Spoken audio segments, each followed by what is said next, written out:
So I just got home from helping my friend out with a favor, and it appears the main part of the self-driving car has just arrived. We've got a nice big Mini Cooper here that we're just gonna bring inside real quick. You're gonna have to blur that out. Oh boy. I'm excited for this. Alright. Probably gonna take this out to the backyard and assemble it there. I'll see you in a bit. Alright, I set up outside. There's the Mini Cooper. And now, let's just put you down on my makeshift stand here. Oop, and cue the time lapse.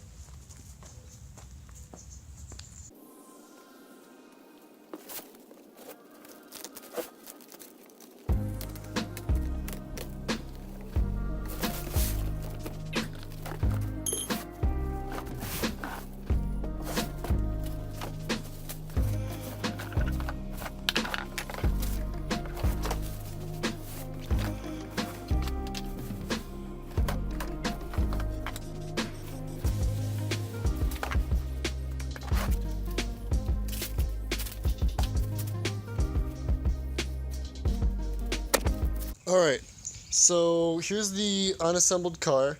Obviously there's definitely some assembly required here. Just on first examination, I only see that one of the motors here is driven, which is unfortunate. I might have to do a modification later to fix that. Yeah, let's see what else. We got a nice little, I think this is fake, but no, it actually works. This thing did say it was a 2-speed car, so I guess that's the speed control. We've got our accelerate, decelerate, and there's our start-stop switch right over here. Yeah, cue the time lapse.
Hey guys, it's your boy Quinn back with another vid. Today we've got a nice video tour of the new car that I bought. Yeah, you'll notice firstly it's a Mini Cooper, bright yellow. Yeah, that's sure to make a statement. You can see this full rear view action. Oh yeah, let's just stop being full rear view action. Nope, that didn't work. Anyways, back to this car.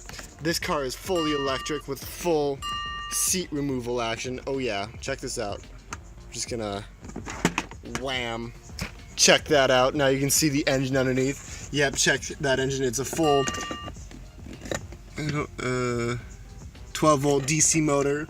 Probably like some amount of amps. Pretty impressive. Yep. Next up, we've got it's a manual car, so it has a full forward and reverse. Oh yeah. The ignition, we're done with the days of keys at this point. No, you just got to turn this and it'll go right on. Finally, we've got an acceleration pedal. It's a full start or stop. Yep, pretty impressive. Next, we've got full engine noise action as well. You hear that? Oh yeah, this thing's accelerating. And then, it's also got a car horn for when you want to press the horn just a little bit, but get a lot of noise out of it all at once. Finally, we got them branded hubcaps. Oh yeah, all hail to Mini Cooper, baby. And that's my car tour.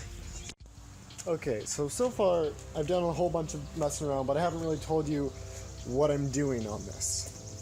The end goal of this car will be to turn into a self-driving car. There's several problems that I've already encountered on this though. The cars I looked at on Amazon had a remote control that you could use to control this car. That meant that the steering up front was done through an electronic circuit that you could actually control. So I was planning on soldering some wires to it and controlling it that way. However, it looks like that's not going to happen anymore because this one doesn't have that. It has its own steering column right here, which is all analog, which makes it impossible to actually control that way. So instead, I'm going to have an adapter on here. I think I'm going to mount a servo, which will, so there'll be a servo horn adapter on here. I'll just bolt into this hole right, where is it? Let's focus on that really quick. It won't focus. Well, come on, it's just going to overexpose it. Okay, well, it's going to bolt into this hole right here, and then we'll mount a servo to that and bolt it into the dashboard right here. That'll allow for finer tune control, but it's really annoying because those servos are like $20 and it's just gonna slow me down a lot. So that's the first step in this. After that, I think, let's see what else. I would really like to add a second motor. This one 6-volt motor really isn't gonna cut it. It's way too weak. It definitely can't carry me, and that's really disappointing. Besides that, I think that'll be it for this video. Please like, comment, subscribe, and I'll see you all next time.